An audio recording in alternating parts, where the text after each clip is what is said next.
이 47편은 1절부터 9절까지 짧은 시편인데 1절부터 9절까지 안에 하나님 또는 여호와라는 단어만 11번 언급돼 있어요. 그러니까 절수는 9절밖에 되지 않는데 계속 47편에서 반복하는 건 뭐예요? 하나님의 이름. 네. 우리 하나님, 우리 하나님, 하나님, 여호와, 여호와 이거를 9절 안에 11번이나 반복하고 있다는 것입니다. 시편 47편은 철저히 하나님 중심의 찬양이다라는 것을 알 수 있습니다. 우리가 이 요한계시록 4장과 5장에서도 보면 4장과 5장 안에서는 나라는 단어가 없다고 했어요. 그렇죠? 그리고 끊임없이 하나님, 하나님, 보호자 위에 계신 하나님, 끊임없이 하나님에 대한 그런 가사들로 차 있는데 바로 이 하나님 중심의 찬양, 나 중심이 아니라 하나님 중심의 찬양이 바로 이 47편이라는 것을 또 볼 수가 있습니다. 그 제가 이 47편을 더 많이 선포해요. 네, 바로 그 이유. 자꾸 하나님을 더 많이 이렇게 상기하도록. 네, 말은 곧 영이고 생명이다라고 했기 때문에 우리가 일상 속에서 우리 입에서 가장 많이 이렇게 나오는 단어, 그렇죠? 일상 속에서 여러분 어떤 단어를 가장 많이 말하시는 것 같습니까? 자, 이거 뭐 이렇게 뭐 체크를 해보면 좋을 텐데, 그렇죠? 하루 중에 저와 여러분의 입에서 가장 많이 나오는 단어는 어떤 단어입니까? 주 예수 그리스도시여. 할렐루야, 할렐루야, 아멘, 아멘. 주 예수 그리스도시여가 많이 나오신답니다, 하루 중에. 할렐루야, 아멘, 아멘. 여러분, 예수님. 자, 또 감사합니다. 네, 바로 그렇죠. 들으셨어요, 여러분? 네, 아이를 키우면서 나오게 되는 단어. 충분히 이해합니다. 사모님도 새 아이를 키우고 계시죠. 자, 또 어떻습니까, 여러분? 우리 하루 중에 어떤 단어가 가장 많이 우리 입에 나오는 거죠? 네. 자, 맞아요. 지금 뭐 예수님 또 여러 다양한 또 네. 인주나, 인주나 예주나, 그렇죠. 네, 네, 네, 네. 우리가 지금 이제 이 말은 곧 영이요 생명이라고 했기 때문에 자연적으로 우리는 필요에 따라서 수많은 말들을 부르지만 여러분 수시로 주님을 부르시길 축복합니다. 수시로 우리 주 예수 그리스도의 이름을 선포하시길 축복합니다. 네. 그래서 습관적으로 저도 습관적으로 저희 어머니로부터 배웠던 습관, 저희 습관적으로 나오는 얘기가 뭐냐면 주님 감사합니다. 예수님 감사합니다. 요 단어예요. 예수님 감사합니다. 이 단어를 끊임없이 아침에 일어나면서부터 하루 종일 계속 하는 것 같아요. 하나님 말씀하셨죠? 항상 기뻐하라, 쉬지 말고 기도하라, 범사에 감사하라. 할렐루야. 말이 영이에요. 한번 선포할까요? 말이 곧 영이다. 네, 그래서 끊임없이 수시로 하나님께 감사하시고 그분의 이름을 부르시길 축복합니다. 이 47편이 그런 시편이에요. 계속 하나님, 하나님, 하나님, 여호와, 여호와. 네. 하나님의 이름이 계속 예배자의 입술에 담겨져 있습니다.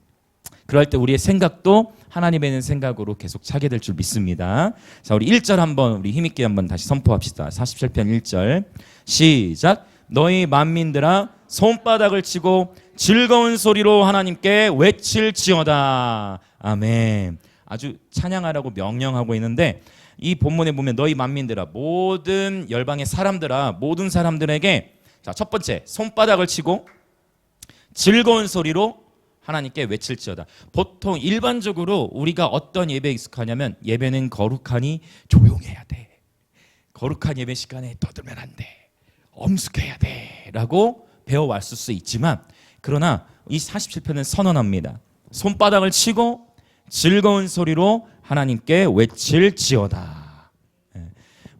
요한복음 4장에 보면 하나님은 영이시니 예배하는 자가 영과 진리로 예배할지니라. 할렐루야. 맞아요. 개역 한글에서는 신령과 진정으로 번역이 되는데 개역 개정 그리고 원문으로도 보면은 바로 영과 진리로 예배할지니라라고 했습니다. 자, 그래서 요한복음 4장 24절인데 자, 오늘 47편을 나눠야 되는데 이걸 좀 약간 정리하고 가라는 그런 마음이 즉흥적으로 들어서 정리를 좀 하고 넘어가도록 하겠습니다. 자, 요한복음 4장 24절에 하나님은 영이시니 예배하는 자가 영과 진리, 영과 진리로 예배라고 했어요. 영이라고 했을 때는 푸뉴마라는 단어, 이거 들어보셨을 거예요, 그렇죠? 푸뉴마. 네.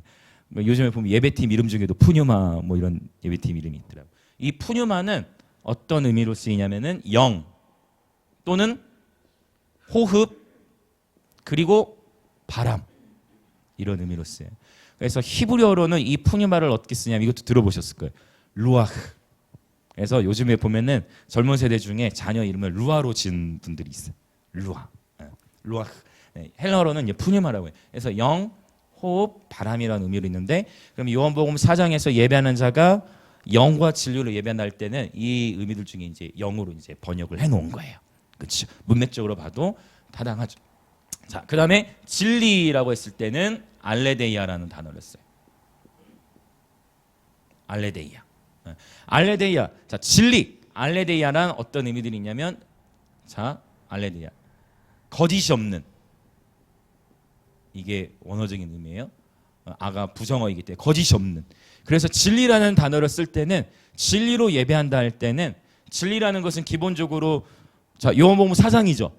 요한복음 14장에서는 예수께서 대답하여 이르시되 나는 곧 길이요 진리요 생명이니 나로 말미암지 않고는 아버지께로 올 자가 없는 일. 그러니까 같은 요한복음의 문맥을 보자면 단순하게 진리는 누구를 가리켜요? 예수 그리스도를 가리키죠. 그래서 예배를 하다 보면 결국 우리의 예배 대상이 누구예요? 예수 그리스도이십니다. 예수 그리스도께 영광 올려드릴 때 요한복음이 정확히 기록해요. 아들이 영광을 받으면 아버지께서 영광을 받으신다 했어요. 물론 우리는 삼일체 하나님을 다 경외하고 예배하지만 예수 그리스도를 통하여 은혜의 보좌 앞에 나아가고 예수 그리스도를 통하여 하나님 아버지를 볼 수 있고 예수 그리스도를 통하여 하나님 아버지와 친밀히 교제합니다. 예수 그리스도. 자, 진리. 그래서 거짓이 없는. 자, 또 단순하게 말씀이라는 의미로도 쓰일 수 있겠죠. 왜냐하면 진리라고 했을 때는 이것을 히브리어로 에메트라는 단어로 써요. 히브리어로는 에메트인데 그 단어는 바로 이 말씀과 연결이 되어지죠. 진리. 근데 이것도 중요하다. 그렇죠? 아마 이거 기억하실 거예요. 처음 듣는 분들도 계시겠지만 그래서 진리로 예배한다 했을 때는 예배 드릴 때 어떤 마음으로 와야 돼요? 거짓이 없는 마음. 하나님 앞에서는 숨김없이 그분 앞에 순결한 마음, 깨끗한 마음, 정직한 마음으로 나아가는 거예요.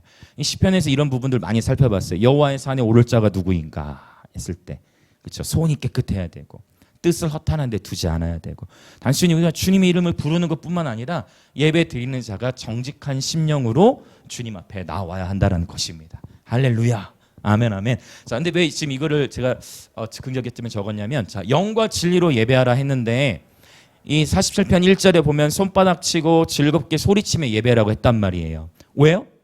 자, 우리가 왜 손바닥을 치냐? 왜 예배할 때 손바닥을 치느냐? 하나 단순해요. 그냥 내 감정이 기쁘기 때문에 손뼉 칩니다만이 아니고 하나님의 진리의 말씀 안에 손뼉 치고 예배하라고 명령하신 거예요. 할렐루야. 네, 하나님의 말씀에 이게 명령형으로 쓰인 거예요. 하나님께 외칠지어다. 언어로 봐. 그러니까 손뼉 치며 찬양하는 건 하나님의 명령이에요. 진리로 예배하는 거예요. 단순하게. 그렇죠? 그리고 즐거운 소리로 하나님께 외칠지어다. 예배 가운데 샤우팅하는 건 자연스러운 것입니다. 아멘. 할렐루야. 예배 가운데 외치는 건 자연스러운 거예요. 자, 그러면 이제 이 부분 마침 이제 예배 표현 방식이 나왔으니까 한번 정리하고 넘어갑시다. 우리 예배학교 때 한번 나눴던 부분인데 히브리어로 봤던 찬양이라는 단어. 히브리어로 자, 또 우리말로는 찬양으로 번역됐지만 히브리어는 몇 가지로 번역됐죠? 히브리어는 몇 가지가 있다? 우리말로 찬양으로 번역됐지만 히브리어로는 7가지. 기억하십니까? 첫 번째, 기억나는 대로 한번 말씀해 보세요. 야다. 좋습니다. 그게 기억난 것이 어디입니까? 할렐루야. 야다의 찬양. 야다의 찬양. 이거 달리. 자, 야다의 찬양은 어떻게 하는 거냐면 손을 들고 찬양하는 거예요. 그래서 예배 드릴 때 우리가 손이 올라가죠. 성경에 봤더니 손을 들고 찬양하는 장면들 시편에도 많이 나오죠. 근데 찬양이라는 단어 똑같이 우리말로는 찬양 또는 찬송이나 번역된 구절들을 봤을 때 자, 지금 먼저 언급된 것들 야다라고 했어요. 손을 들고 찬양하다입니다. 야다의 이름은 유다에서 왔다고 했어요. 자, 두 번째 또 기억나는 단어들 할랄. 그렇죠? 할랄. 할랄 기억하시죠? 이거 할랄은 어떻게 예배하는 거죠? 하나님을 아주 바보처럼 보일 정도로 이걸 이렇게 표현했었어요. 마치 지랄 하듯이라고 했어요. 그렇죠? 할랄 그렇게 외우시면 좋아요. 지랄 하듯이 하나 앞에 그럼 어떻게 예배하는 거예요? 지랄하듯이 예배하려면 평소에 잘 안 쓰는 말이다 보니까 어떻게 예배하는 거예요? 네, 완전히 바보처럼 보일 정도로 하나님 앞에서 춤을 추며 역동적으로 예배하는 거예요. 그래서 이 할랄로 예배했던 인물 하면 다윗을 우리가 떠올리게 되죠. 네. 성경에 그래서 이 할랄 사실은 할렐루야도 할랄루야예요. 그러니까 할렐루야도 그러니까 얌전히 부르라는 게 아니고 할렐루야 외침인 것입니다. 할렐루야. 네, 이 할렐루야가 그냥 할렐루야 이게 아니었고 원래는 할렐루야인 거예요. 큰 소리로 외치는 거예요. 할렐루야. 다 같이 우리 큰 소리로 할렐루야 시작. 할렐루야. 네, 강한 외침인 거예요. 자, 그다음에 세 번째 또 기억나는 거. 일곱. 네? 바라크 맞습니다. 바라크. 자, 바라크는 무릎을 꿇고 예배드리는 거, 또는 엎드리다라는 의미로도 쓰이고, 자, 무릎 꿇고 예배드리는 거. 그래서 예배드릴 때 사실은 이게 다 성경에 기록된 이야기들이거든요. 진리로 예배를 드리는 표현들인 거예요. 근데 이제 이럴 수 있어. 나만 혼자 손 들고 예배하면 내 옆에 사람 아무도 손 안 드는데 나만 혼자 손 들면은 굉장히 그게 이제 손 든 게 더 어색할 수 있다는 거죠. 그럼에도 불구하고 진리로 예배하는 이런 표현들, 그러면 사실은 이거 기억하실 거예요. 이제 이 부분에 대해서 더 깊이 7가지 대해 적을 거지만 하나하나의 예언적 의미들이 다 있는데 이 부분은 이제 저 예배학교 때 했던 그 강의들이 영상에 다 있습니다. 왜 이렇게 예배하고 이렇게 예배할 때 어떤 돌파들이 일어나는지 그 부분들 여러분 살펴보시면 도움이 되실 거예요. 자, 그다음에 또 뭐가 있죠? 크게 해주세요. 자마. 네, 자마. 감사합니다. 자마. 이거 기타 치시는 분들 이 메이크 들어봤는데 이 자마르는 악기로 예배하다는 의미가 있어요. 현악기, 현악기 줄을 튕기다, 또 악기로 하나님을 찬양하다라는 의미입니다. 5번째, 테힐라.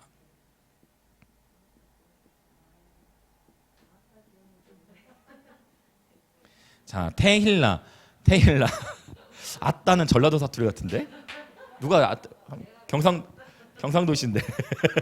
자, 테일라는 뭐라고? 테일라가 뭐예요? 테일라는 즉흥적인 새 노래. 요거 하나하나 다 설명하기엔 지금 시간이 없고 요거 꼭 강의 유튜브 꼭 살펴보세요. 네, 제가 신학교들에서도 요거는 꼭 강의하는 내용들이에요. 자, 그 다음에 또 토다. 자, 토다가 있죠. 토다. 네. 토다는 어떤 예배? 어떤 찬양? 토다. 감사의 고백. 감사함으로 그 문에 들어가며 찬송함으로 그의 궁정에 들어가서 그 감사에 쓰이는 표현, 또 찬송이라고 번역된 단어들 중에 히브리어로는 토다가 쓰인. 네. 자, 감사. 그리고 또는 이거를 이제 주로 헌금을 드리다 할 때 이 토다를 쓴다라는 거예요. 자, 그다음에 7번째 하나가 뭐 남았을까요? 뭐가 있죠? 말씀하신 것 같아요. 자, 샤바흐라고 하죠. 샤바흐.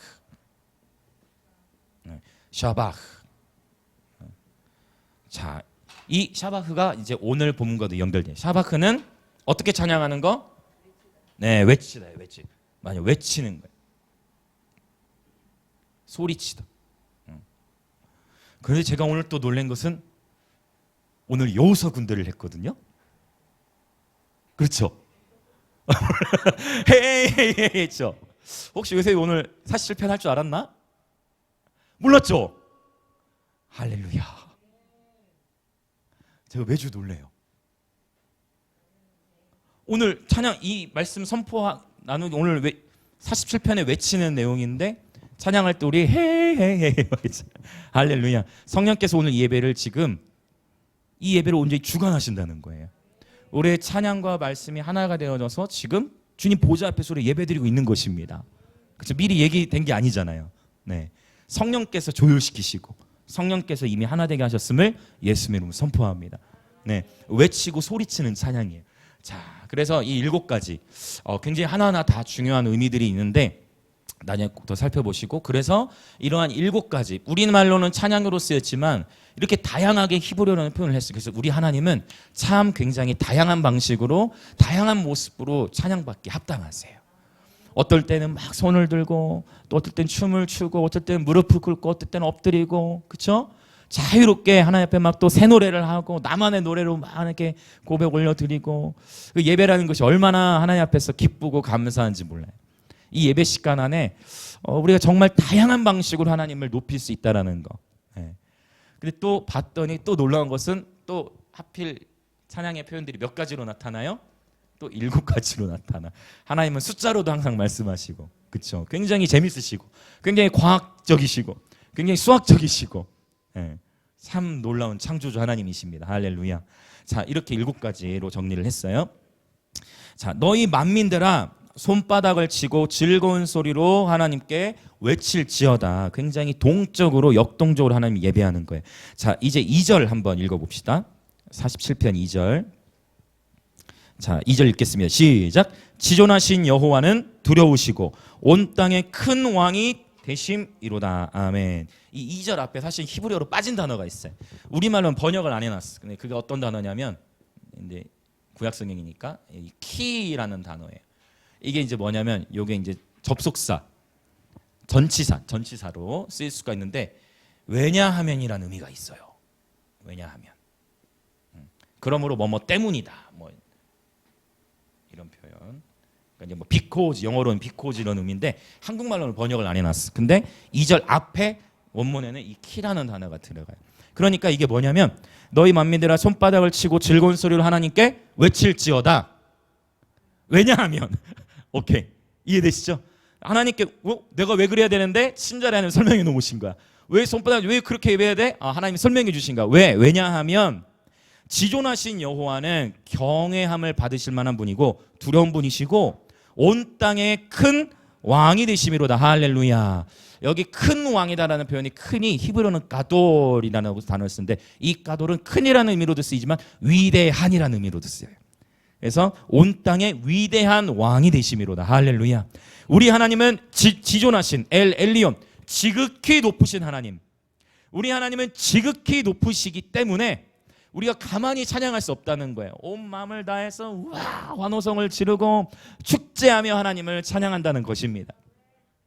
여러분, 그 운동 경기장, 요즘에 스포츠 손흥민 이런 선수들, 한국 선수 굉장히 전 세계적으로 이제 알려졌잖아요.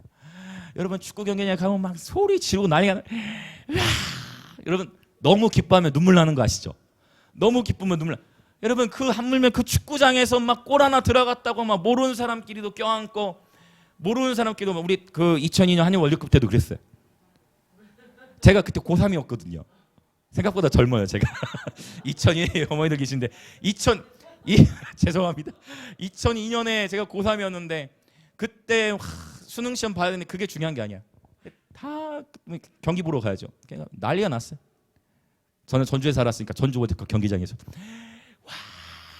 와 모르는 사람끼리도 막 껴안고 난리가 나. 심지어 우리가 그 골 하나 들어가고 이렇게 운동 경기하면서도 환호성을 지르는데 어떻게 온 우주 만물의 창조주이시고 지극히 높으시고 온 땅의 왕이 되신 하나님을 예배하는데, 제가 봤을 때는 가만히 예배하는 게 더 힘들어요. 가만히 절제하는 게 더 어려워요. 그분이 오시는데 가만히 있다, 그게 더 기적이에요. 맞지 않습니까 여러분? 할렐루야. 여러분 혹시 오늘 이 메시지가 누군가에게 위로가 되실 것 같아요. 한번 우리 고백합시다. 나는 혼자가 아니다. 나는 혼자가 아니다. 한번 나는 혼자가 아니다. 나만 혼자 나만 혼자 크게 예배하는 게 아니구나. 나만 혼자 소리 지르고 예배드리는 게 아니구나. 이것이 지극히 성경적인 예배구나. 할렐루야. 하나님이 계시는데, 하나님 우리 왕이 함께 하시는데 그 앞에 감히 어떻게 우리가 가만히 있을 수 있어요? 축제하듯이 전심으로 예배할 수밖에 없는 것입니다. 왜냐하면, 이 왜냐하면이 2절부터 지금 4절 5절까지 연결되는 거예요. 자, 3절도 읽어봅시다. 3절 시작. 여호와께서 만민을 우리에게, 나라들을 우리 발 아래에 복종하게 하시며. 사실 이 부분을 제가 시편 110편 그리고 히브리서에서 종종 선포했던 얘기예요. 나라들 우리 발 아래 복종하게 하시며. 자, 시간 관계상 이걸 제가 다 살펴보진 않겠지만 시편 110편 1절을 참고하세요. 그래서 사실은 예수 그리스도께서 하늘에서 지금 이 땅을 통치하고 계시는데 모든 원수들을 그 발 아래 그 발 앞에 발 아래 원수가 그 발 아래 놓이기까지 하늘이 마땅히 그를 받아두리라라는 표현이 시편 110편 1절, 사도행전 3장 21절, 그리고 히브리서 1장에서부터 몇몇 군데 이렇게 언급하고 있다는 거예요. 근데 지금 47편에서는 예수님 발 아래라고만 표현하지 않고 우리 발 아래라고 하나님 표현하셨어요. 이런 표현이 신약 성경에서도 유명한 구절 가운데 나타나요. 자, 그건 한번 찾아볼게요. 자, 여기 말씀 이제 접어 놓으시고 우리 로마서로 한번 가봅시다. 로마서 16장에 성경은 성경으로 이렇게 같이 풀어나가는 것이 가장 안전해요. 로마서 16장 우리 신약성경 262페이지 로마서 16장 자 신약성경 262페이지 자 16장 20절 한번 읽어보겠습니다. 16장 20절 자 같이 선포합니다. 시작. 평강의 하나님께서 속히 사탄을 너희 발 아래에서 상하게 하시리라. 우리 주 예수의 은혜가 너에게 있을지어다. 할렐루야. 여러분 명확히 시편에 이 신약 성경에서도 평강의 하나님이 속히 사탄을 어디에? 너희 발 아래 상하게 하시리라. 그래서 저는 뛰면서 축제하듯이 뛰면서 예배할 때 저는 이거를 상상하고 예배해요. 그냥 분위기 때문에 그냥 뛰는 게 아니고 그것도 필요해요. 다음 세대들은.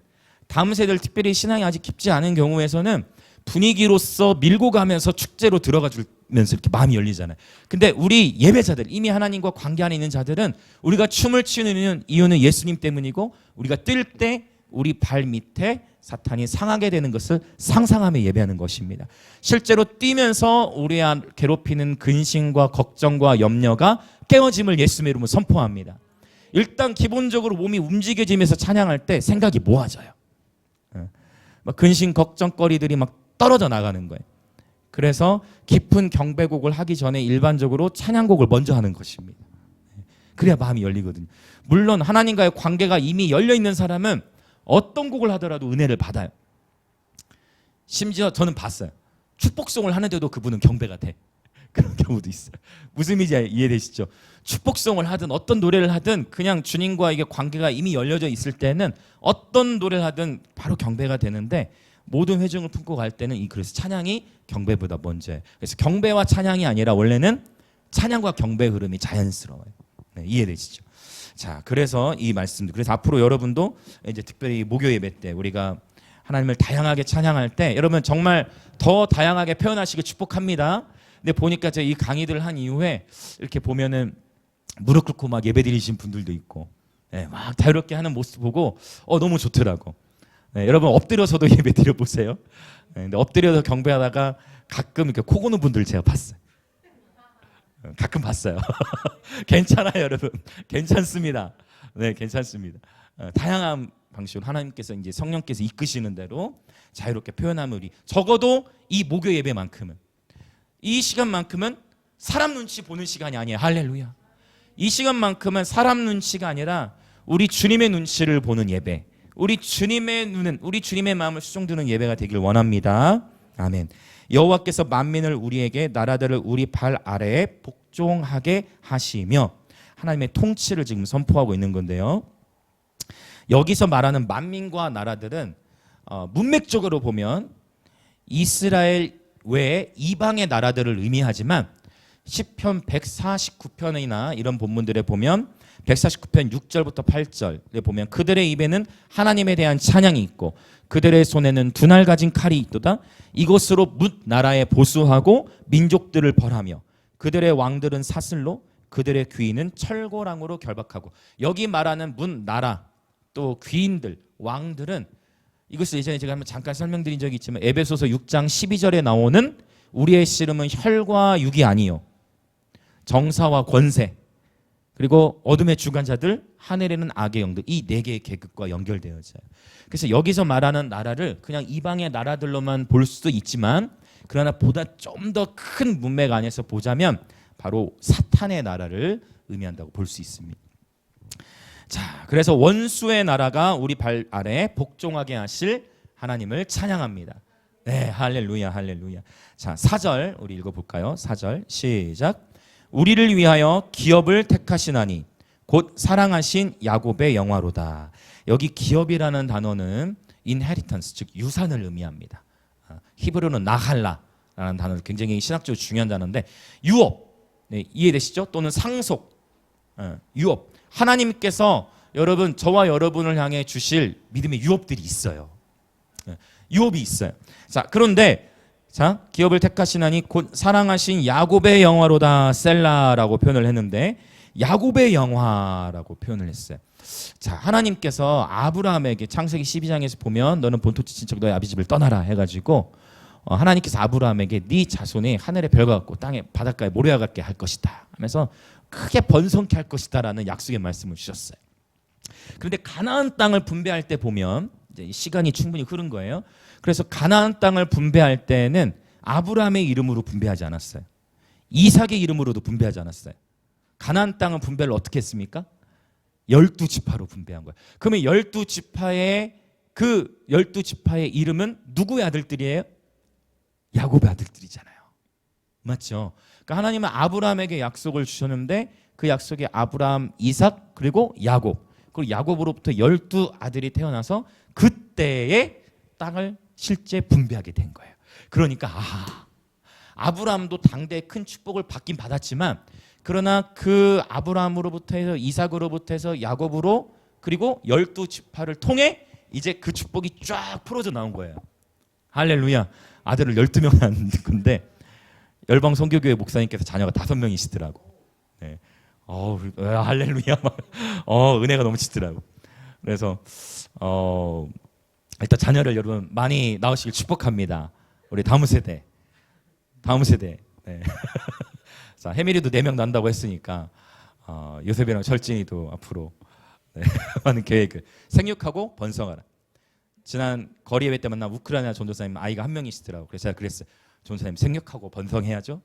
네. 그러니까 알아들었는지 모르겠어요. 좀 어려운 단어여가지고 알아들으셨는지 모르겠는데. 네.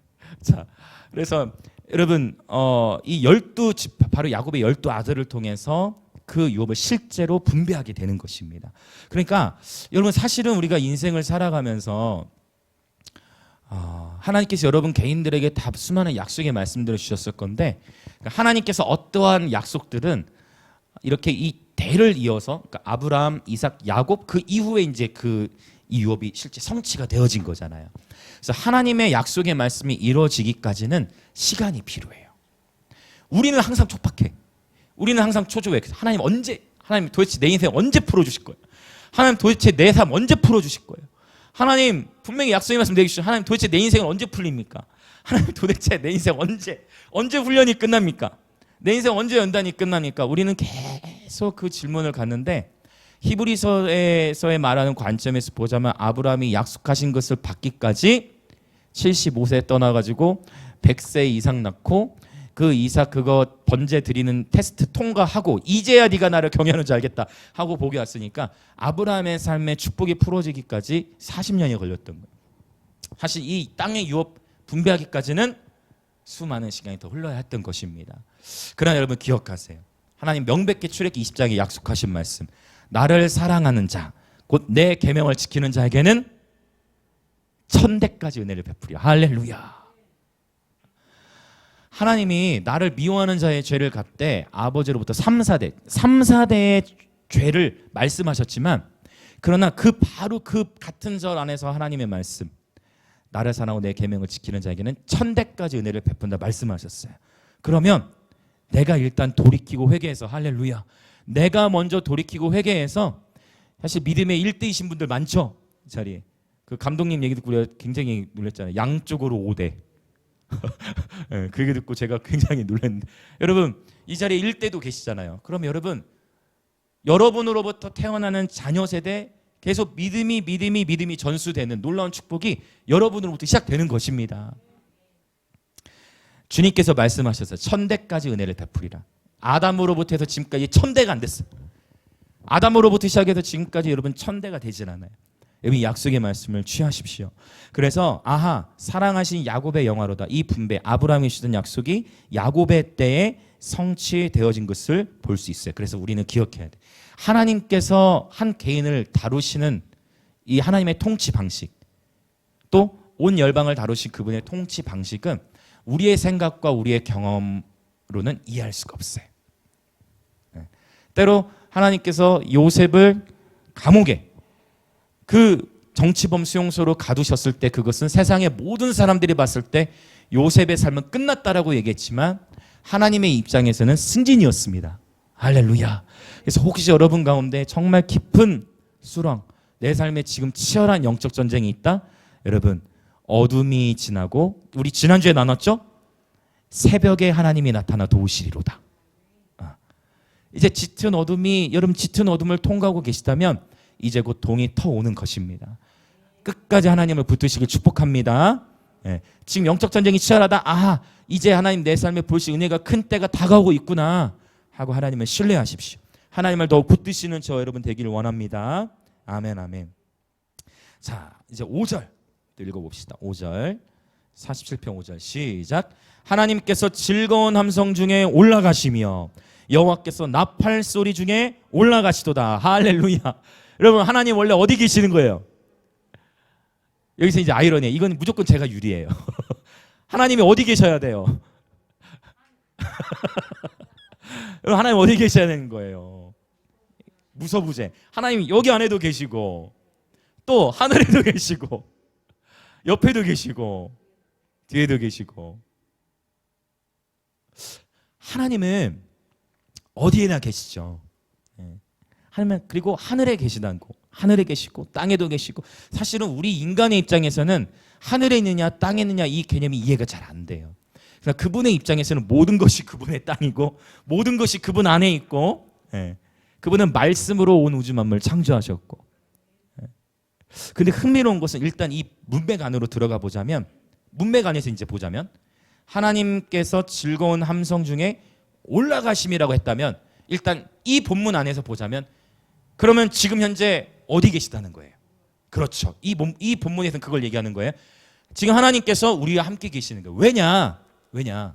하나님은 정확하게 무엇을 말씀하시냐면 성경에 보면 두세 사람이 내 이름으로 모인 곳에는 나도 그들 중에 있느니라. 그 얘기는 지금 이 자리에 하나님께서 우리와 함께 하십니다. 아멘. 아멘. 그리고 또 성경의 다른 표현들을 보면 이스라엘의 찬송 가운데에 거하시는 주여 주는 거룩하시니이다. 즉 우리가 하나님을 찬양할 때 하나님께 찬양을 올려드릴 때 하나님이 이 자리에 함께 하시는 거예요. 우리 하나님을 찬양할 때 이 자리에 하나님이 함께 하시는 거예요.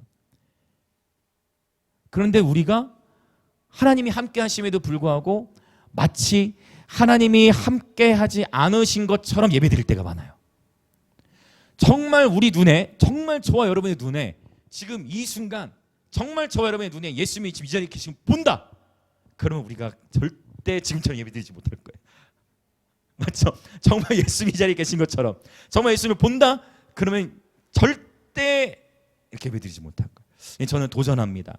여러분 정말 하나님이 우리와 함께 하시고 특별히 찬양 가운데 좌정하시기 때문에 여러분 날마다 하나님을 예배하실 때 정말 온 마음과 뜻과 정성을 다해 예배하시길 축복합니다. 그 예배에 목숨을 거는 저와 여러분 되기를 원합니다. 정말 예배 우리 생명을 거는 것이죠. 다윗이 그걸 알았어요. 그래서 주의 인자는 내 생명보다 나음으로 주님의 사랑과 인자하심이 내 생명보다 나음으로 내 입술이 여호와를 찬양하리로다. 할렐루야. 이 고백 20편의 이 고백이 저와 여러분의 또한 고백이 되기를 예수님의 이름으로 축원드립니다. 자 여기 이 자리에 함께 계시는데 즐거운 함성 중에 올라가시며라는 거예요.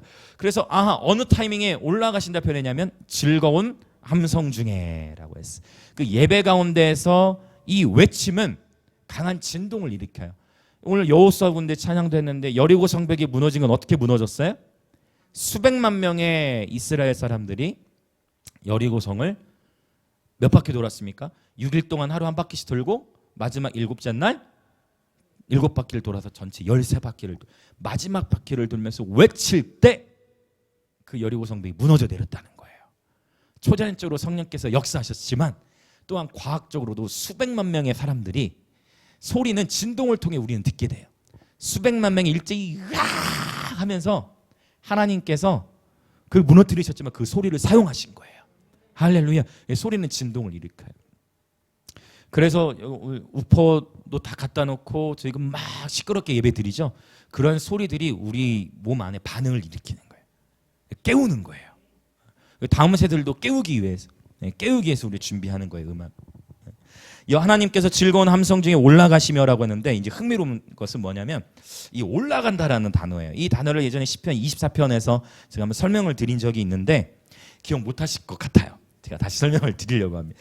자, 하나님께서 즐거운 함성 중에 올라가시며, 이 올라가다라는 단어가 굉장히 흥미롭습니다.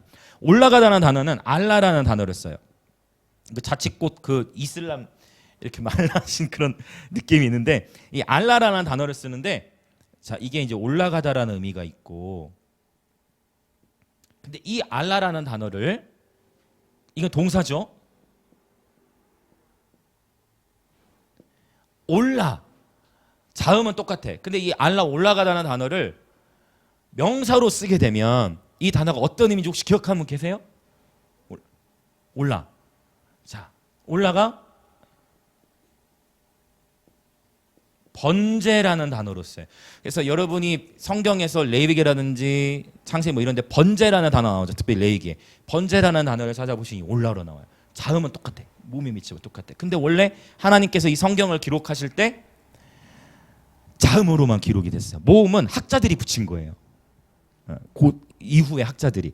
그냥 이거 잠깐만 설명하자면 이제 이스라엘이 포로로 막 끌려가면서 언어를 잃어버리잖아요. 그쵸? 포로로 끌려가서 몇십 년 만에 돌아와. 근데 언어가 기억이 잘 안 돼. 그래서 이것들을 기억하기 쉽고 다음 세대를 가르치기 위해서 모음 기호를 붙인 거야. 원래는 히브리어 성경은 원래 뭘로만 기록되면 자음으로만 기록이 됐어. 자음으로만 하면 똑같은 단어예요. 이걸 해석은 문맥으로밖에 볼 수가 없어 원래는. 그래서 한글 개역 성경이나 이런 거 봐도 아무리 번역을 최선을 다해도 부연 설명이 이렇게 필요한 거예요. 자, 동사로는 올라가다인데 명사로는 어떤 의미가 있다고요? 번제. 어머나 연결점을 찾으셨어요? 번제. 번제는 자, 재물을 갖던 다음에 내장이라는 거 다 걸러내고 뭐 해요? 어떻게 하는 거예요? 태우는 거잖아요. 그러면 상상해 보세요. 그거예요. 자, 번제. 재물을 태워요. 그러면 거기서 불이 타면서 뭐가 올라가요? 연기가 올라가는 거예요. 하나님의 말씀이 정말 오묘합니다. 올라가는 거예요, 연기가. 번제. 그 로마서 12장 2절에 1절 2절에서는 너희 몸을 거룩한 살아있는 제물로 하나님께 드려라. 그 예배를 통해서 우리의 자아가 박살나는 거예요. 정말 진정한 경배로 들어가는 데 있어서는 우리의 자아가 깨져야 돼. 우리의 자존심이 깨져야 됩니다. 할렐루야. 한번 또 따라 봅시다. 자존심의 꽃이 떨어지면 인격의 열매가 맺힌다. 반드시 예배 전에 이러한 갈등을 경험해요. 예배를 통해서 수많은 갈등들을 경험했는데 그때 예배를 통해 우리 마음을 내려놓는 거예요. 사실 내려놓으라, 죽으라 다 같은 의미예요. 사실은 내려놓아야 된다. 우리 자신을 내려놓고 주님께 집중하는 거예요. 예배 드리러 오기 전에 우리는 수많은 전쟁들을 뚫고 와야 됩니다. 그래 다 경험해 보신 적 있죠? 수많은 전쟁들을 뚫고 와야 돼. 육체적 피곤함도 뚫고 나와야 되죠. 여러 수많은 일들 가운데. 그러나 우리 자신을 부인하고 비로소 예수님을 바라보며 예배하기 시작할 때 우리가 살아있는 제물이 되는 거예요. 흥미롭죠? 자아는 죽는데 영은 살아나는 거예요. 살아있는 제물. 할렐루야. 날마다 매번 드려지는 예배 시간을 통해 저와 여러분이 살아있는 제물로 하나님께 드려지길 원합니다. 그리고 정말 하나님께서 저와 여러분을 온전히 받으셔서 그분이 정말 진실되게 흠양하시는, 그분이 흠양하시기에 정말 이 향이 아름답다고 인정하시는 그러한 경배로 드려지기를 원합니다. 아멘, 아멘, 아멘. 이 향이 올라가는 것을 의미해요. 검은고와 금대접. 검은고와 금대접에서도 주야로 뭐가 올라가요? 기도의 향이 올라가. 그 향은 성도들의 기도들이라 했잖아요. 그 기도와 찬양이 향이 되어서 올라가는 거예요. 이 올라가다라는 단어가 이런 의미가 있다는 거죠. 자, 하나님께서 즐거운 함성 중에 올라가시며 여호와께서 나팔 소리 중에 올라가시노도다. 그래서 어떤 학자들은 이것을 이제 예수 그리스도의 승천과도 올라가 십자가에 죽으시고 부활 승천하셨다라고 연결짓기도 해요. 물론 문맥과는 조금 관련은 없지만 이제 이 절에서 쓰이는 올라가다라 하나님 올라가신다는 표현을 그렇게 풀이한 분도 있어요. 그러나 저는 예배적 관점으로 예배 가운데에서 이 향이 올라갈 때 하나님께서 그 향을 가지고 올라가셔서 무엇을 하시느냐? 8절 9절에 바로 통치하시는 거예요. 그분의 통치가 풀어질 때는 통치라는 것은 왕이 하는 것이고 보좌에서 심판하고 통치합니다. 그래서 이건 뭐냐면 우리가 하나님께 예배를 올려드리면 그 예배 향을 주님이 받으시고 이 땅에 뭔가 주님이 새 일을 행하시는 것. 이것을 예전에 제가 검은고 금대접 요한계시록 5장 강의할 때 그 말씀 드린 적이 있어요. 우리가 왜 이제 다음 주 토요일에도 김해지역 연합에서 교회들이 왜 모여서 그렇게 예배합니까? 모여서 예배하는 이유가 뭐예요? 그냥 순수하게 모여서 예수 이름을 높이고 기도하면서 이 도시를 주님께 올려드릴 때 이 찬양과 기도의 번제, 이 향이 대가를 지불하는 거잖아요. 대가를 지불하고 기도와 찬양의 향을 하나님께 올려드려질 때 하나님께서 그 향을 받으시고 이 땅에 그분이 응답을 풀어주시는 거예요. 여러분 벌써 이 연속 예배 함께하면서 하나님이 주신 간증들이 있잖아요. 간증들이 있고 이 연합에 참여하는 공동체들마다 하나님께서 주신 승리들이 있어요. 열매들이 분명히 있어요. 그래서 5월 7일에 있을 기도에 여러분 우리 벌써부터 기도로 준비했으면 좋겠어요. 많은 이 김해 지역의 예배자들, 중보자들 또 계속해서 교회들이 연합해서 정말 순수하게 예배하고 기도할 때 하나님 이 도시 안에 풀어주실 하나님의 일들을 기대합니다. 네, 자 우리 5절을 읽었죠? 우리 6절 봅시다. 6절 선포합니다. 시작. 찬송하라 하나님을 찬송하라 찬송하라 우리 왕을 찬송하라. 아멘. 자, 흥미롭죠? 찬송하라는 표현이 4번이나 나오고 있어요. 자, 여기 6절 찬송하라가 4번이 나오는데 이 4개 단어가 원어로 다 한 단어로 쓰였어요. 똑같은 한 단어를 4번 반복하는데 자, 그럼 이 7가지 중에서 어떤 단어가 쓰였을까요? 찬송하라 하나님 찬송하라 찬송하라 우리 왕을 찬송하라. 7가지 중에서 적어놨는데 어떤 단어가 쓰였을까요? 모르시겠으면 일단 찍어보세요. 할랄은 아닙니다. 자, 어떤 단어가 쓰였을까요? 텔라도 아니고 샤바흐 같죠? 샤바흐도 아니에요. 자, 그 어떤 단어가 쓰였냐면 자마르가 쓰였어요. 자마르. 자, 자마르가 4번 등장해요. 6절에. 사실 7절에 나오는 지혜시로 찬송할지어다도 자마르가 쓰였어요. 자, 자마르는 어떻게 찬양하는 거다? 악기로 하나님을 찬양하는 거다라고 했어요. 그러고 보면 즐거운 함성이 강하게 풀어지려면 예배 가운데 뭐와 함께 갈 때 더 강력하냐면 음악과 함께, 악기와 함께 가는 거예요. 그래서 특별히 교회들마다 이 뮤지션들을 존중해야 돼요. 뮤지션들은 존중받아야 합니다. 네, 그래서 우리가 이제 우리도 예배하는 공동체니까 그래서 특별히 음악인들이 여러분 지금 음악 전공자들이 많잖아요. 그들이 다 하나님의 집으로 와서 예배자로 섬겨야죠. 할렐루야. 저는 계속 상상하면서 기도해요. 이 자마르 뮤지션들이 음악을 연주하다가 하나님을 만날지어다. 음악을 연주하다가 하나님을 깊이 경험할지어다. 이 음악과 함께 갈 때 이 샤바크의 찬양도 강력하게 풀어질 수가 있습니다. 왜냐면 생각해 보세요. 음악이 없이도 야 외칠 수도 있지만 그렇게 외칠 수도 있어요. 네, 그러나 음악과 함께 갈 때 뻘쭘하지 않고 더 담대하게 함께 외칠 수 있다는 것이죠. 현실적으로. 그래서 참 이 말씀이 정확해. 샤바흐와 이 자마르가 함께 나타나는 걸 볼 수가 있어요. 감사하게도 오늘따라 이 47편인데 저희 둘째 아들도 이제 5월 첫 주부터 일렉 기타를 배우게 됐습니다. 그래서 저희 아직 둘째 아들 10살밖에 안 됐거든요. 그러나 제가 큰 출혈을 감수하고서라도 무슨 의미 이해되시나요?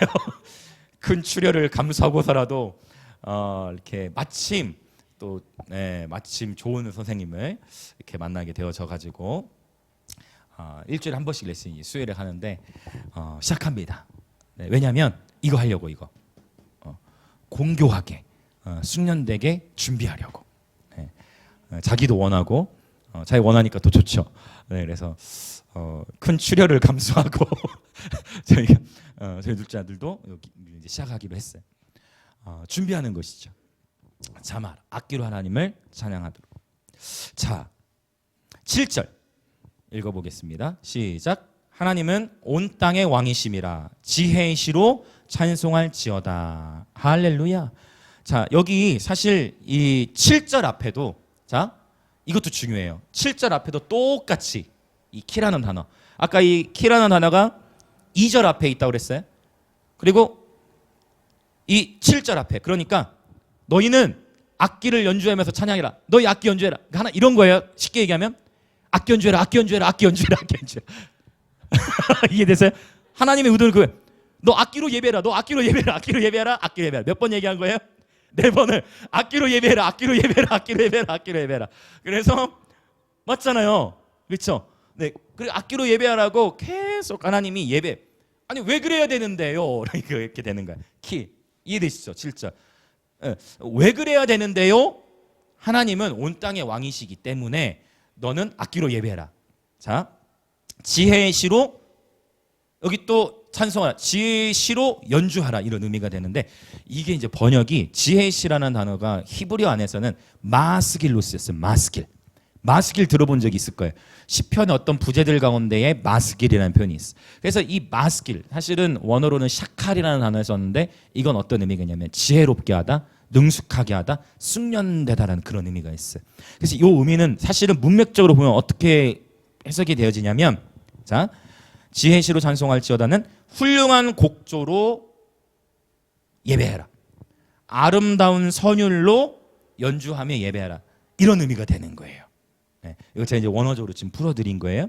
자, 이해되시죠?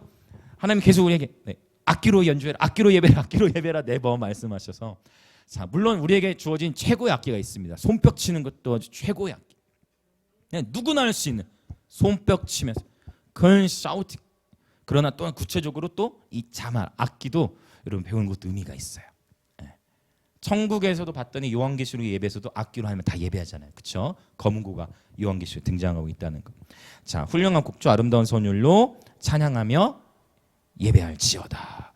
자, 또 8절 읽어봅니다. 시작. 하나님이 뭇 백성을 다스리시며 하나님이 그의 거룩한 보좌에 앉으셨도다. 아멘. 자, 바로 이거예요. 올라가셔서 뭐 하냐는 거죠. 하나님께서 바로 그 보좌에 앉으셔서 뭇 백성을 다스리시고 통치하시는 것입니다. 할렐루야, 할렐루야. 여러분, 지금도 하나님께서 이 땅을 다스리고 계십니다. 그러나 우리가 함께 연합하여 예배와 기도가 주님 보좌에 상달될 때 주님께서 그 기도를 들으시고 또한 그 기도대로 역사하십니다. 주님께서 이미 저와 여러분의 천국 열쇠를 주셨어요. 아멘. 그리고 주님께서 말씀하셨죠. 너희가 이 땅에서 합심하여 무엇인지 구하면, 너희가 이 땅에서 무엇이든지 매면 하늘에서도 매일 것이요, 너희가 이 땅에서 무엇인지 풀면 하늘에서도 풀리리라. 이 하나님의 진리의 말씀을 붙들고 우리가 찬양하고 연합하여 기도할 때 하나님이 그 찬양 기도를 통해 일하신다는 것이죠. 할렐루야, 할렐루야. 네. 자, 때로는 우리의 삶 속에 이해할 수 없는 일이 있고 가장 힘든 일이 있다 할지라도 내가 이해할 수 없이 내가 봤을 때는 하나님이 통치하시는 게 아니라 어둠이 더 강하게 통치하는 것 같아 보일지라도 이 어둠은 하나님이 허용하신 범위 안에서만 활동할 수 있어요. 그래서 여러분 꼭 기억하셔야 될 거, 여러분 코로나는 하나님이 허용하셨기 때문에 일어난 거예요. 칼과 기근과 전염병과 사나운 짐승, 구약 성경에 그렇게 27번 나오고 요한계시록에 나오는 이 칼과 짐승, 사나운 짐승, 칼과 기근과 전염병, 사나운 짐승은 하나님의 이 허용하시는 범위 안에서만 사탄이 활동할 수 있는 거예요. 여러분 오직 하나님만이 만왕의 왕이 되십니다. 그래서 우리 예배자들, 예수 그리스도를 믿는 우리 예배자들은 어둠을 두려워하지 않습니다. 사실은 더 나아가서 1세기 때 믿음의 성도들은 죽음을 두려워하지 않았어요. 그들은 목숨을 걸고 하나님을 예배했어요. 할렐루야. 네, 왜? 죽음 이후에 하나님의 세계가 있음을 알았기 때문에. 네.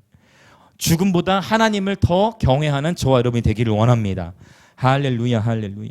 자, 이제 우리 9절 읽겠습니다. 9절. 자, 시작. 뭇 나라의 고관들이 모이며 아브라함의 하나님의 백성이 되도다. 세상의 모든 방패는 하나님의 것이며 그는 높임을 받으시리로다. 할렐루야. 문 나라의 고관들이 모이며 아브라함의 하나님의 백성이 되도다. 이 말씀은 우리가 갈라디아서 3장에 보면은 우리 이방인이라 할지라도 예수 그리스도를 믿는 자들은 우리 또한 믿음으로 말미암아 아브라함의 자손이 된다라고 하나님 말씀하셨어요. 그래서 아브라함의 하나님의 백성이 되도다, 이 말은 성경적으로 옳은 표현입니다. 우리 이방인들도 예수 그리스도를 통하여 아브라함의 자손으로 접붙여진 것이죠. 네. 자, 여기 아브라함의 하나님의 백성이 되도다 다음에 또 이 단어가 나와요. 3번 나오는 거거든요. 이 키라는 단어가 아브라함의 하나님의 백성이 되도다라고 표현하면서 나오는 단어, 세상의 모든 방패는 하나님의 것이며 라고 표현하고 있어요. 자, 세상의 모든 방패, 방패는 공격형이 아니라 수비형이에요. 그렇죠? 수비하는 도구예요. 세상의 모든 방패는 하나님의 것이며 라고. 자, 방패는 싸울 때 활용하죠. 전쟁 때 활용하는 도구입니다. 그래서 우리가 지난 46편에서도 봤는데 모든 전쟁은 하나님께 속해 있죠. 할렐루야. 모든 전쟁은 하나님께 속해 있어요. 또 사실 그 같은 내용, 맥락의 이야기를 다르게 표현한 거예요. 세상의 모든 방패가 하나님의 것이라는 것은 세상 속에서 일어나는, 우리가 인생 속에서 경험하는 개인의 전쟁뿐만 아니라, 개인의 영적 갈등뿐만 아니라 바로 민족적인 나라와 나라들의 전쟁들도 바로 하나님의 손 안에 있는 것입니다. 그래서 우리가 기도하는 거예요. 그래서 저 우크라이나 땅에 하나님 긍휼을 베풀어 주십시오, 하나님 저 땅 살려주십시오라고 왜 기도합니까? 기도해야죠. 그 기도를 왜? 모든 전쟁이 하나님께 달려있기 때문에. 여러분, 바로가 그 악한 일들, 이스라엘 백성들을 막 이렇게 내보낸다고 했다가 안 내본다고 했다가, 그때 이 바로의 마음을 주관하신 분이 계세요. 성경은 명확하게 출애굽기에서 하나님께서 바로의 마음을 완악하게 하시고, 맞죠? 하나님께서 바로의 마음을 완악하게 하시사, 바로가 막 충동적으로 하나님이 그렇게 하신 거예요. 바로도 어떤 면에서는 바로도 하나님께 쓰임 받았다고 할 수 있죠. 맞죠? 네, 다른 측면으로 보면. 그렇구나. 그러면 제가 봤을 때 하나님께서 성경을 통해 보자면 김정은의 마음도 하나님이 한번 딱 틀으시면 통일의 문이 열릴 수 있는 거예요. 그거 우리 스파이크 감독님도 표현했듯이 통일이 정말 다가오고 있는데, 문제는 누가 준비가 안 됐다? 누가? 다 남한의 교회들이 준비가 됐다. 남한이 준비가 안 됐다는 거예요. 북한의 성도들은 목숨 걸고 믿음을 지키고 다 준비가 되어져 있는데 남한의 교회들이 준비가 안 됐다는 거예요. 그래서 우리가 준비되면 하나님께서 통일의 문을 여실 것입니다. 우리가 준비해야 돼. 거룩한 그릇. 자, 그래서 우리가 인정하는 것 다시 한번 우리 선포합시다. 모든 전쟁은 하나님께 속했습니다. 아멘, 아멘. 지난번에 말씀드렸죠. 우크라이나에서도 유대인들이 돌아가지만 러시아에서도 우크라이나의 2배 되는 숫자의 가족 수가 알리야하기 위해서 서류를 준비하고 있다. 하나님은 새 일을 행하시는 거예요. 나의 생각과 내가 그냥 알고 이해하는 정도의 차원을 언제나 넘어서서 일하시는 하나님. 주님은 지금 수많은 일들을 행하고 계십니다. 자, 그리고 마지막 단락, 그는 높임을 받으시리로다. 이 단어가 높임 받으시리로다는 어떤 단어냐면, 이 똑같이 알라가 쓰였는데 요거에 수동태로 쓰인 거예요. 그래서 올라가다는 단어를 수동태로 쓰여서 어떻게 되냐면 높임을 받으시옵소서, 이렇게 된 수동태로 되어진 거예요. 그러니까 이런 거예요. 그렇죠. 올림을 받으시다. 수동태. 오케이? 이해되시죠? 올라가는 게 아니고 올려짐을 당하다. 그러니까 그래서 번역을 바로 이렇게 높임을 받으시리로다로 번역한 거예요. 굉장히 번역하는 분도 애썼겠죠. 이해되시죠? 근데 히브리어는 똑같이 이 알라라는 단어에서부터 나왔다는 거예요. 이렇게 하나님의 말씀의 세계가 오묘합니다. 자, 이제 우리 함께 기도하시겠습니다. 자, 오늘 우리 47편의 말씀을 살펴보았습니다. 자, 여러분, 이 47편을 붙들고 이 시간 우리가 기도하려고 하는데, 우리 인생은 하나님의 절대 주권을 인정하는 가운데 하나님을 높일 때 우리의 삶 가운데에 하나님의 통치가 임하기 시작합니다. 여러분 이걸 꼭 기억하세요. 여러분 예배하기 시작할 때 하나님의 통치가 임합니다. 내가 하나님 앞에 예배한다?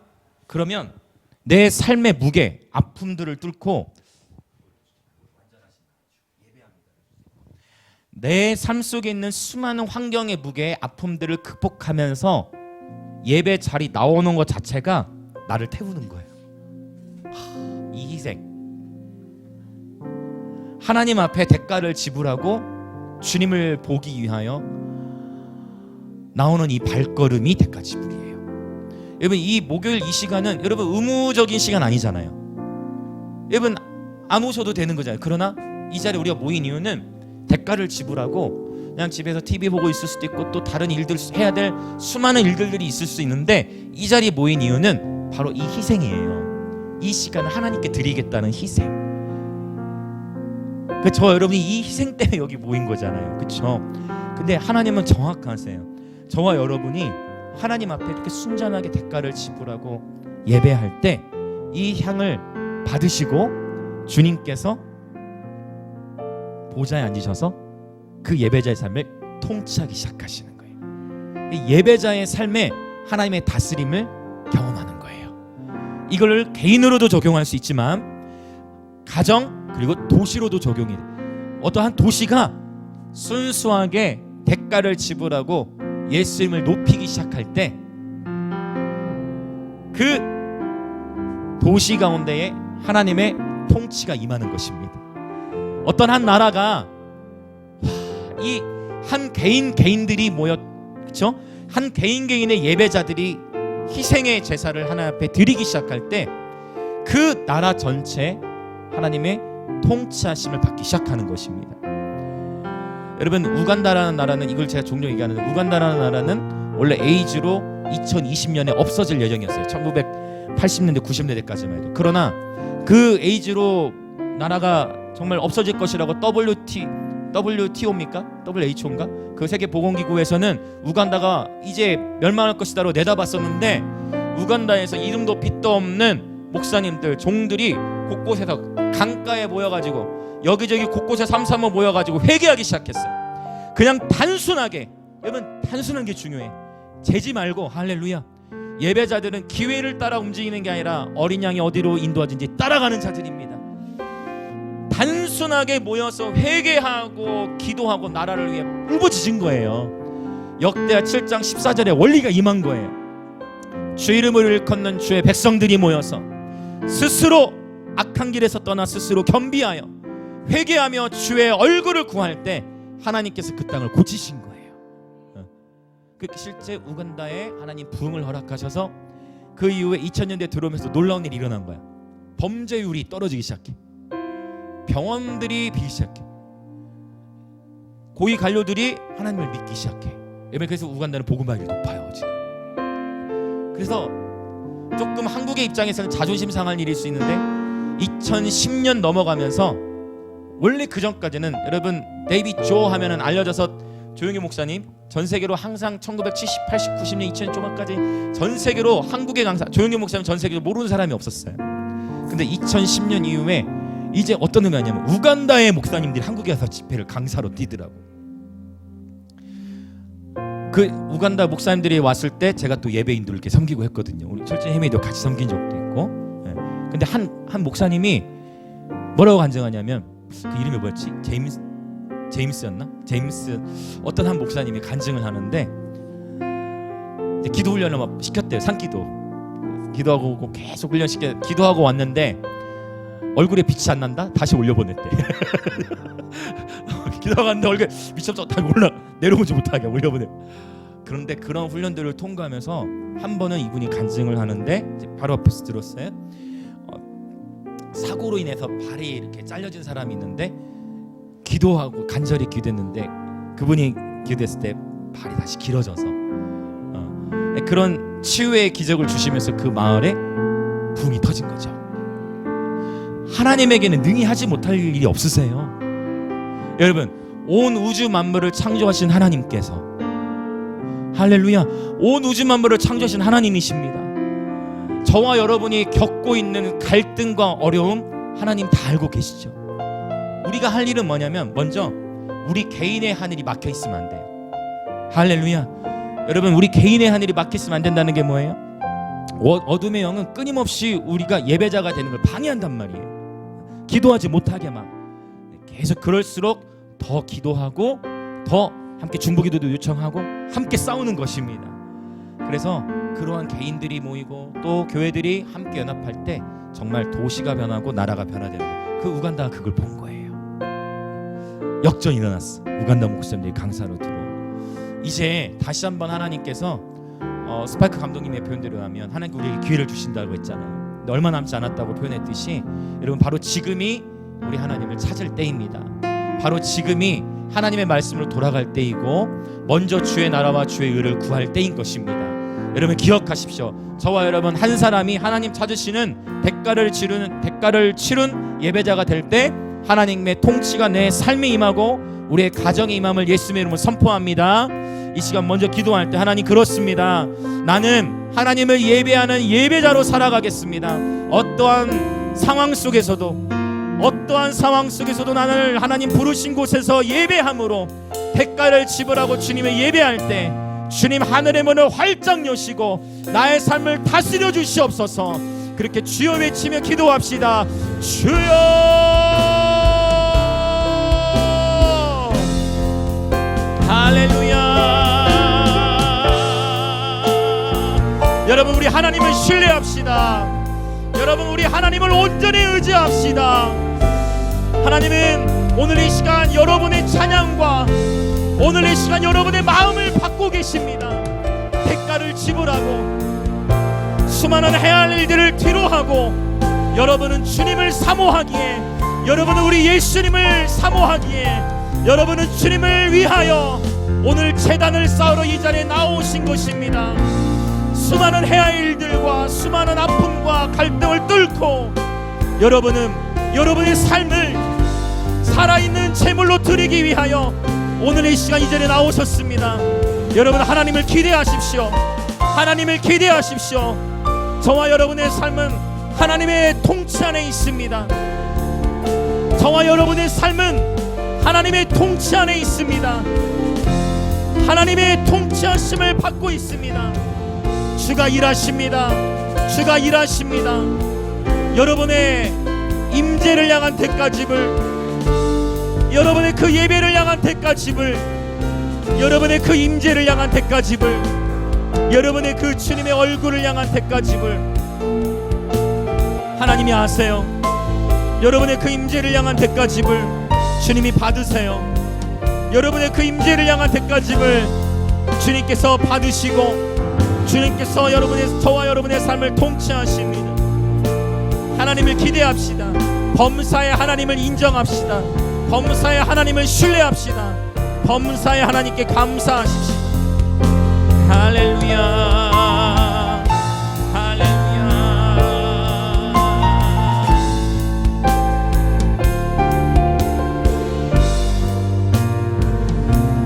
계속해서 우리 통성으로 기도하고 이 자유롭게 기도함으로 예배를 마치려 합니다.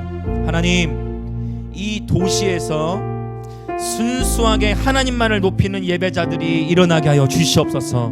하나님이 대한민국 위에 정말 순전하고 정직하며 진실되게 하나님을 찾는 예배자들이 일어날지어다. 이 김해와 부산, 영남 지역 안에 순전한 예배자들의 연합이 일어날지어다. 순전한 교회들의 연합이 일어날지어다. 그리하여 이 도시와 이 민족을 향한 주님의 뜻을 보게 하여 주옵소서. 그렇게 주여 외치며 기도합시다. 주여.